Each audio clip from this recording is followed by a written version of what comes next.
पिछले एक साल में डबल हो चुका है काउंटर। एनएलसी इंडिया, आप सब कंपनी के बारे में जानते हैं। 1956 में कंपनी की शुरुआत हुई थी। कोयला मंत्रालय के अंतर्गत नवरत्न पीएसयू कंपनी है। ये लिग्नाइट माइनिंग के साथ पावर जनरेशन और रिन्यूएबल एनर्जी का कारोबार करती है। 2030 तक 20,130 मेगावाट पावर जनरेशन का लक्ष्य है। आज हमारे साथ कंपनी के चेयरमैन और मैनेजिंग डायरेक्टर प्रसन्ना कुमार मोटुपल्ली साहब शो पर जुड़ रहे हैं। सर का 35 साल से ज्यादा का अनुभव पावर और कोल सेक्टर में है। नागार्जुना यूनिवर्सिटी आंध्र प्रदेश से मैकेनिकल इंजीनियरिंग के गोल्ड मेडलिस्ट हैं। ऑपरेशंस, मार्केटिंग, फाइनेंशियल और एचआर मैनेजमेंट में सर ने एमबीए भी करा है।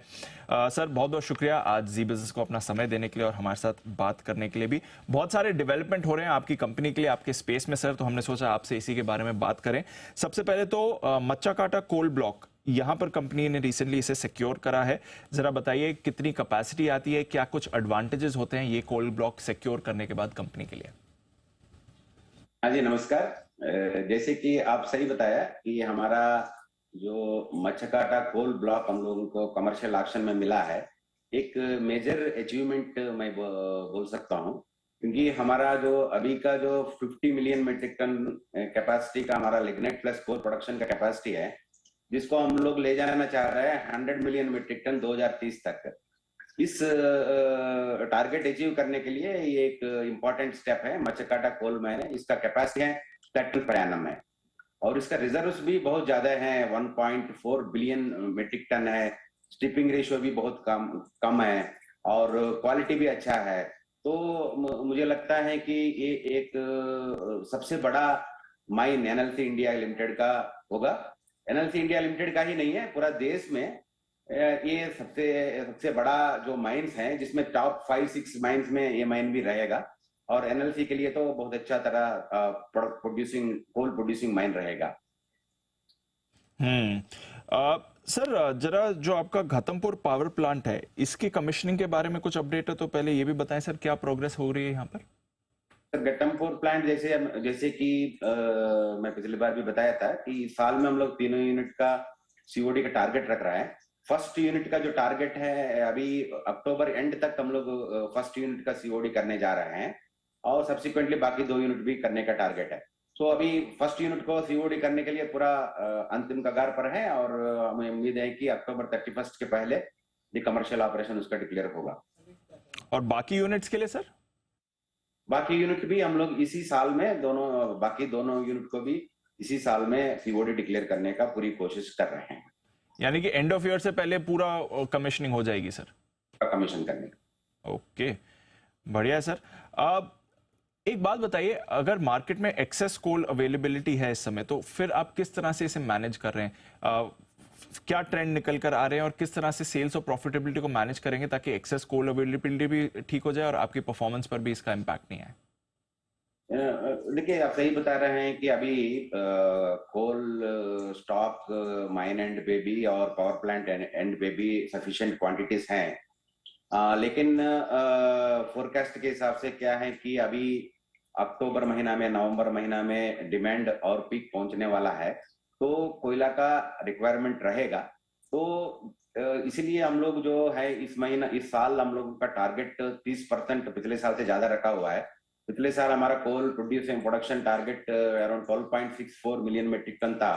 तो इस साल हम लोग 16 मिलियन मेट्रिक टन का टारगेट रखे हुए हैं और उसी हिसाब से प्रोडक्शन भी चल रहे हैं। तो मुझे लगता है आगे जाके कोल का रिक्वायरमेंट पावर जनरेशन के लिए होगा और कोल का डिमांड भी रहेगा। तो हमें उम्मीद है कि हम लोग जो टारगेट रखे हैं उसको पूरी तरह प्रोड्यूस कर पाएंगे। Sir, at the moment e auction prices में कुछ बदलाव आए हैं?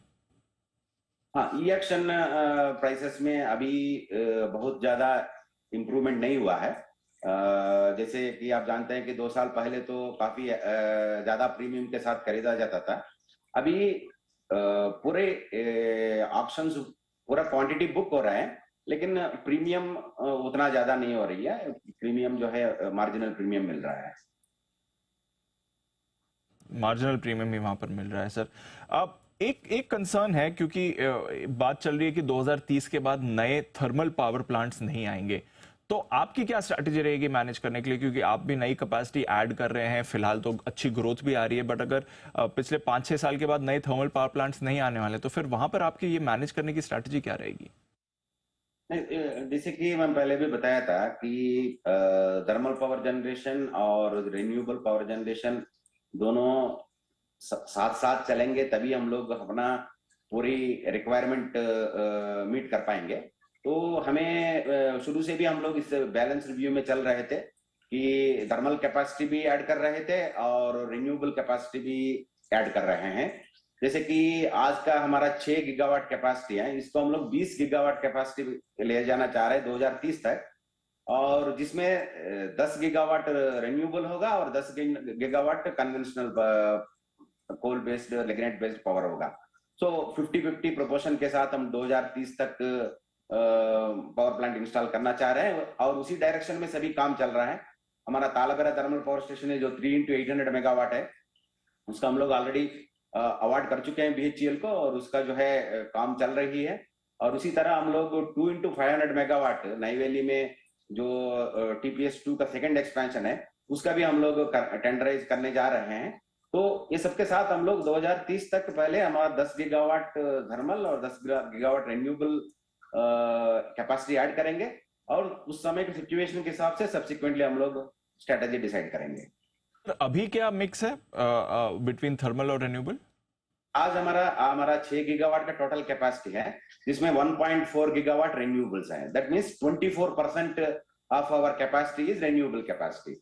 इसको हम लोग जो है 50% तक ले जाएंगे 2030 तक। तो काफी अग्रेसिव केपेक्स है सर। जरा बताएं किस तरह का केपेक्स प्लान कर रहे हैं स्टेज वाइज, और ऑफ कोर्स इसको फंड कैसे करेंगे? इंटरनल अक्रूवल्स रहेंगे या फिर डेट रेज करनी पड़ेगी सर आपको? इसमें जैसे मैं बताया कि 6 गीगावाट से हम 20 गीगावाट ले जाना है, जिसमें renewable capacity aggressive capacity addition है। पूरा कंट्री अपना रिन्यूएबल कैपेसिटी 3 गुना बढ़ाना चाह रही है, हम लोग इसको 7 गुना बढ़ाना चाह रहे हैं। उसी तरह थर्मल कैपेसिटी भी हम लोग ऑलमोस्ट 3 गुना बढ़ाना चाह रहे हैं। तो इस सबके लिए जो कैपेक्स रिक्वायरमेंट है ऑलमोस्ट 1,25,000 करोड़ है, जिसमें अराउंड 55,000 करोड़ रिक्वायरमेंट रिन्यूएबल के लिए है, around 45,000 crores for thermal capacity addition है, and around 20,000 crores for mining capacity addition के लिए है। तो ये सबके लिए 1,25,000 crores का कैपेक्स रिक्वायरमेंट है।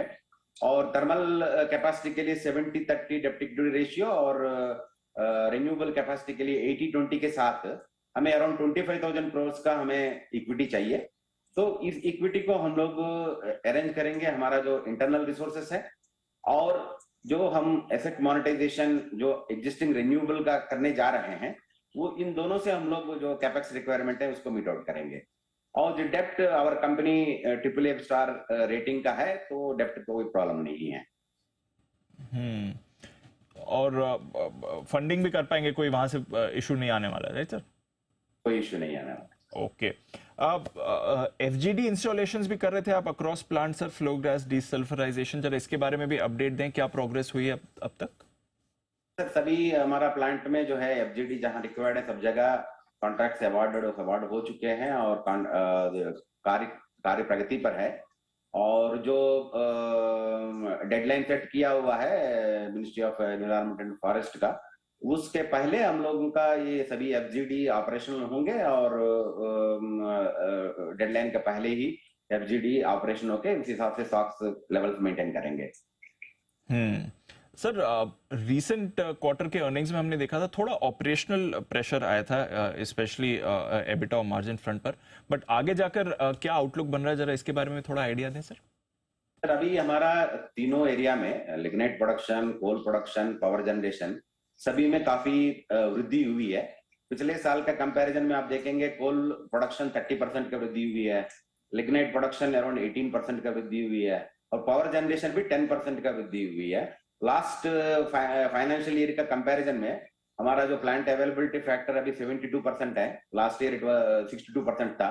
तो तीनों एरिया में काफी अच्छा वृद्धि हुई है, और जो भी प्रॉब्लम्स थे लिग्नाइट प्रोडक्शन के लिए, कोल प्रोडक्शन के लिए, लैंड एक्विजिशन प्रॉब्लम्स ही पूरी तरह से सॉल्व किया गया है। तो हमें उम्मीद है कि आगे आने वाला दोनों क्वार्टर में हम अच्छी तरह से परफॉर्म कर पाएंगे और इस फाइनेंशियल ईयर बहुत अच्छे रिजल्ट्स के साथ एंड कर पाएंगे।